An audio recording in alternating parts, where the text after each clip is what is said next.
What's up guys, and welcome to episode number 197 of Career Mode. And I should just say as well, this will be Sunday for you guys. I believe this will be Sunday, will it? Yes it will, Sunday evening. Again, thanks so much for the likes on the Hour Squad video this morning. That's what makes this video possible, by coming out tonight, because we got enough likes. And I should say as well, although I've been doing Career Mode every day for the past couple of months, or past 3 or 4 months really, there won't be a Career Mode episode tomorrow. Because we're so close to episode 200, I've basically planned it out, so we will have episode number 198 on Tuesday and episode 199 on Thursday, and then of course episode 200 next Saturday morning. So that's basically the upload schedule for next week. Our squad of course fills in Monday, Wednesday and Friday, and of course Sunday morning. So yeah, I thought I'd just comment that and let you know that's how it's going to be happening over the next week, because I know that Career Mode's been coming out every day, and you know, I know you guys may be a little bit disappointed by that. I know you guys like Career Mode more than Our Squad, so I do apologise if you are not a big fan of Our Squad. But, you know, I needed to plan this out properly. You know, the fact I've been doing daily uploads on Career Mode is a strain, and it does mean that it's hard to plan out what video comes the next day. So, yeah, hopefully you don't mind too much. It'll be Our Squad Monday, Wednesday and Friday, and Career Mode on Tuesday, Thursday, and of course episode 200 of Career Mode on Saturday. So, that's the upload schedule for this week. But I've decided to make the videos a little bit longer than usual to sort of compensate for having 2 days off, or 3 days off, sorry. But anyway, it's not 3 days off, it's just 3 days of a different series. I don't know why I'm saying this like I should be apologising. Why should I be apologising? I don't even know why I started this commentary off like this. But anyway, we take on Chelsea for the first game of the episode. Chelsea, of course, a first versus second battle here at the Stadium of Light. I think if any team is going to win the title this year, it'll be either us or Chelsea. Of course, City, Arsenal, United, and of course Liverpool, all rivals as well. But I think really the main two are going to be Sunderland and Chelsea. And we take on Chelsea. We're having a really poor game in this Poor game in this game? Yeah, makes sense. Against Chelsea, and we managed to get a consolation goal here through Wakaso, but unfortunately it did finish Sunderland 2, Chelsea 3, so a loss, our first loss at the Stadium of Light this season, I do believe, in competitive terms, because of course we did lose our first pre-season friendly, and that was very, very poor motivation coming into this game, the final Champions League group stage game. We sit in second, 1 point ahead of FC Twente, so a win means that we qualify regardless. But taking on Lokomotiv Moscow, who are bottom of the table with 0 points, I was thinking, well, you know, it may be a bit of a pressure situation, but taking on Lokomotiv Moscow, we should be winning this game with ease. But 40 minutes played, we had to clear the ball off the line here with Watamelio as Lokomotiv Moscow almost got a shock lead. However, we worked our way up the pitch here. Christie finds Mayoral, lovely little touch here by Mayoral, goes through 1-on-1 with the goalkeeper, and his right-footed shot is saved. Don't know what it is about Mayoral, but for some reason, despite having a 1-star weak foot and being right-footed, all of his goals have come through his left foot. It's crazy. He's worse on his right foot and better on his left foot, despite being right-footed with a 1-star weak foot. It's crazy. But anyway, on the stroke of half-time, Moscow came through here. Maicon's cross in, and a free header for Nakusev. What on earth was that? Why he was left unmarked there, I do not know. And very disappointed indeed. Got an injury there. That was not nice to see, and you'll see what player that was in. Well, right there, Cristiano Ronaldo. So that's not very nice at all in his final season. But here you see Watamelio coming through, lovely dribbling, chips it to the far post, and there is Jack Christie to make it 2-1. So regardless of what was happening in Netherlands, it wouldn't matter, because as things stood, we would be getting the win, and that would be enough to take us through. But here you see just our luck. Once again, Nakusev getting a goal here for Lokomotiv Moscow. A great block by Steven Corker, but he got to the rebound. A 2-2 draw at home to bottom team in the group, Lokomotiv Moscow, who had 0 points before this game. But as you'll see here in the group table, because Bayern Munich held Twente, oh no, they beat Twente actually. They beat Twente by a goal to nil. It didn't matter that we drew. If Twente would have beaten Bayern Munich, they would have gone through. But because they could only manage a loss, so they didn't manage anything, because they lost, we go through. So A really disappointing group stage, I have to admit. The Champions League is one of the last things we need to win with Sunderland, but I've got to be honest, with this disappointing group stage, I really can't see us win the Champions League.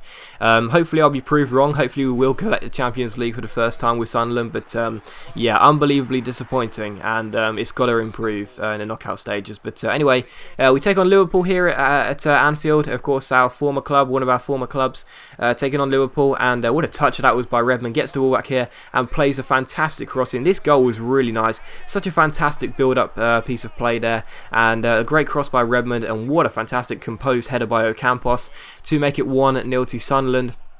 And just after the hour mark here, Ocampos finds Marcano. Marcano finds Wakaso. Wakaso with the turn past Reece Bennett. Lovely touch by Wakaso. And a fantastic finish by our number 9 as well. That's to answer all the critics have been saying to me, sell him, he's terrible, we've got to sell Wakaso. That's his answer there. Fantastic touch and finish. Liverpool 0, Sunderland 2. But he see Jack Wilshere coming through here. Wilshere finds Maxime Gonlons. Gonlons plays the ball back to Jack Wilshere, who finds Bahoken. Is that how you pronounce that? Bahoken or Bahoken? Or that was the same pronunciation. Anyway, Liverpool's number 9 scores, and it's Liverpool 1, Sunderland 2. So the Reds back in the game here, but with 5 minutes to go, Kaglar Yelen, or Shaglar Yelen apparently is the pronunciation, thank you for telling me that, gets the ball back here, plays it inside, comes through 1-on-1, rounds the goalkeeper, and gets taken down by Nathan Beck. Definite penalty, so Shaglar, not Kaglar Yelen. Sorry to anyone that's been annoyed by that, especially any Turkish subscribers I may have. But anyway, he wins a penalty, we give it to Marcano, of course, and Felipe Marcano, against his former club, scores and puts the ball into the back of the net. And despite playing against his former club, he still celebrates. He was treated so badly by Liverpool. The legend has it that Marcano was treated so badly by Liverpool ever since we left. That's why he was always coming back to me on loan. That's the legend. That's what happened apparently. The staff at Anfield, Brendan Rodgers on his return, and all of the Anfield staff, all of the Liverpool staff, they treated Marcano so badly. They hated him so much. They made him train with the reserves. That's why he kept coming back to me on loan. And I don't know why I'm going off on a tangent, just making up a fake story for a laugh. But anyway, Marcano scores, and yeah, the game finishes 3-1. So a very good win after 2 disappointing results in a row. We get a good win there, and that was very nice to come back to winning ways. But anyway, Austria offer us the chance to manage their nation. But with a week to go before the Spain job expires, we decline it. It's Spain versus Germany. It's a flat-out race. It's a 2-horse race now, Spain or Germany. It just comes down to who I'll decide to take. So Spain or Germany. Not entirely sure. I always said Spain, but now I'm starting to think Germany could be quite fun. But especially with so many good young players they have. Well, they'll be quite old by the time this year comes around in real life. But anyway, yeah, I'm still thinking about Spain and Germany, and we'll see in just a couple of episodes time. But anyway, we take on QPR in the next game on the back of that fantastic win against Liverpool, and they were so unlucky there, QPR. They hit the post. We came up the field though. Wakaso finds Redmond with a great touch to get round Bar. Redmond down the right hand side, skips past Jones. His shot is well saved by the goalkeeper though, very frustrating. Should have finished that one, I didn't. The cross is crossed in by Richard Gape though from the corner. Looks towards Kurt Zuma and finds him. Fantastic header by Kurt Zuma, who puts the ball into the back of the net to make it Sunderland 1, Queen's Park Rangers 0. But just a couple of minutes after, Granero plays a great cross out to Andrade. He crosses the ball in towards this guy whose name is as long as a horse's something, hey? I'll just call him Lomba, and Lomba has a fantastic header. That guy always scores against me for QPR. He's like Leeuwin is for West Brom. Leeuwin always scores against me, and Lomba always scores against me. So annoying. But anyway, in the 38th minute, Wakaso comes through here. Lovely fake shot, and how about that for a finish into the top corner.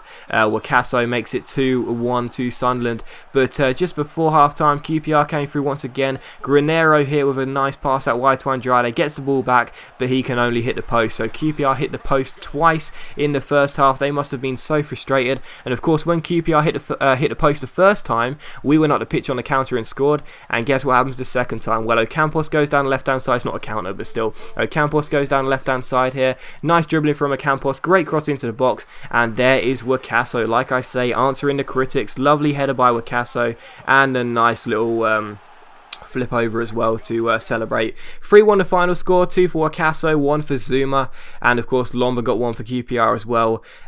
So yeah, very pleased to get that win, and just to think if QPR would have scored those shots to hit the post, it would have been a reverse scoreline. But yeah, 3-1 the final score, and very pleased indeed. We did get an injury in that game, unfortunately though, and it was indeed the injury to Cristiano Ronaldo. He's going to be out for 3 weeks, and that absolutely sucks. He came off the pitch and got himself injured, and that was really annoying. But anyway, here you see Spain come to us and say, why haven't you taken the job? And of course I did say if England didn't come in by the time the Spain job expired, I would take the Spain job. I was still thinking about Germany. I thought that might be a quite good nation to manage as well, but it was Spain I went for. I did say Spain, I did promise Spain, and it is Spain I choose. So to England, to the English FA, to David Bernstein and whoever, this is your fault. You know, you have missed out on the best manager in the world, as I accept the international role to manage Spain. So yeah, there you go. Screw you, England. You didn't come in for me. I choose Spain. But no tournament at the end of this season, but there will be the World Cup next season. I believe in 2022. Is that Qatar 2022? I think it is. Yeah, so we'll be managing in the World Cup in 2022. That's at the end of next season. But anyway, take on Stoke here at the Britannia Stadium. Of course, on the back of some 2 very good results against Liverpool and QPR. And we take on Stoke. This is a really nice piece of play here. Richard Gate picks the ball up here. Gate plays the ball to Ocampos. Ocampos rolls it off down the left-hand side to find Marcano. Marcano with a couple of touches and a great strike as well. Felipe Marcano makes it Stoke 0. I was going to say Liverpool 2 there. Stoke 0, Sunderland 2. And with quarter of an hour to go, we clear the ball here. It comes to Marcano. He takes aim, but he unfortunately hits the post for the 2nd or 3rd time in the episode. How about that? But anyway, Stoke get a corner here. It's claimed by Courtois. Lovely touch by Courtois. Throws the ball out towards Jack Christie. It's headed away. Stoke collect the ball here. The ball comes in. It's headed away by Shaglar Yelen. And how about this from Kurt Zouma? The chest and volley on his left foot. Oh, so unlucky. That would have been the goal of the series had that found the back of the net. So unlucky from Shaglar Yelen there. Kurt Zouma there with a fantastic chest and volley on his left foot. But unfortunately, the ball went just wide of the post from behind the halfway line. So unlucky. But he see Nathan Redmond go on a fantastic run. Tried to chip the ball over Begovic, but did get lucky in the end as he tried to catch the ball and missed it. And Redmond makes it 3-0. That was a fantastic run by Redmond. Got a bit lucky, but we still got the goal. The game finishes Stoke 0, Sunderland 3. So another 3 points, really delightful there. Starting to pick up some better form now, and that's very pleasing indeed. But the transfer market is open. That's fantastic news for us. The transfer market is back open. I'm really pleased about that because it does mean we can start picking up some new players and hopefully sign Luke Gale as well, because the past 2 transfer windows we've gone in for Luke Gale and failed. Hopefully this time is different. And hopefully we'll be able to pick up the English holding midfielder from Blackburn. He can reunite with Craig Gibson. But anyway, here's a squad report. This one goes by pretty fast. Like I said, I've had so much footage to store up, and I decided to make these episodes long because you're only going to see 3 this week. And again, why am I saying this? I don't need to be all apologetic. But anyway, yeah, there's a squad report. It's going down quite a bit for a couple of players such as Ronaldo, but most of the players are improving quite nicely. There's a look at the league table. Exactly 19 games played, so halfway through the season. Not doing too badly in our first title defence season, but I would like to be pulling away at the top, but even so, maybe soon. But anyway, we take on Wolves for the final game of the episode. So many games in this episode. Take on Wolves for the final game of the episode here at Molineux, and I got to be honest, I was expecting a really easy game here against bottom of the table Wolves, but Wolves gave us such a difficult game. With quarter of an hour to go, they almost took the lead there. Great save by Courtois and a header just going wide, but with 7 minutes to go, Cuvelier picks the ball up here. Chances have been limited for Cuvelier to get into the side, but he got one here. He finds Nathan Redmond. Redmond finds Marcano. Marcano shrugs off his defender, but what on earth was that for a shot? Well, it wasn't a shot, it was a pass. Marcano knew what he was doing. He was playing the ball out wide, and when it came back for him, that was when he decided to shoot. A fantastic volley by Marcano into the bottom corner. Fantastic volley after that. Clear pass out wide there. And yeah, the game finishes Wolves 0, Sunderland 1. Marcano, the saviour, with a fantastic volley from the edge of the area, and we take all 3 points back to the stadium alive. highlight from this win here at Molineux, and yeah, we got very lucky in that game, but I was still very pleased to get the 3 points. But like I say, Luke Gale, we failed to sign him in the last 2 transfer windows. I'm determined to make sure we get him this time. It's going to be a swap deal with Cuvelier plus a bit of money. Cuvelier, the only player we've got left from the side we inherited, and also Balou Campenny. Now, you don't need to tell me I made a mistake letting this guy go on a free transfer. Well, effectively a free transfer. I know I made a big mistake, and I'm going to try and buy him back because he looks like a fantastic midfielder. And a transfer offer also came for Leandro Fernandez. Have barely used this guy. We picked him up on a free, and Sevilla are interested in signing him for £14 million. So that'll be a fantastic bit of business for us. And if he does go, we will need a reserve striker. Andy Evans from Celtic looks like just like Jack Christie, really. Quite a bit of pace, a good finish with the ball, and he'll do fine just to sit on the reserves and replace Leandro Fernandez. And Southampton come back to us and say they want 26 million for Balou Campenny. Don't think that's going to happen in this window. Maybe soon, but definitely not in this window. But anyway, as always, guys, a big thank you for watching this video. I really hope you enjoyed it. If you have, please leave a like. That's much appreciated, and it really does help my channel out. And yeah, I'll see you for an Hour Squad episode tomorrow afternoon and career mode on Tuesday. So thanks for watching. Leave a like if you enjoyed, and I'll see you tomorrow.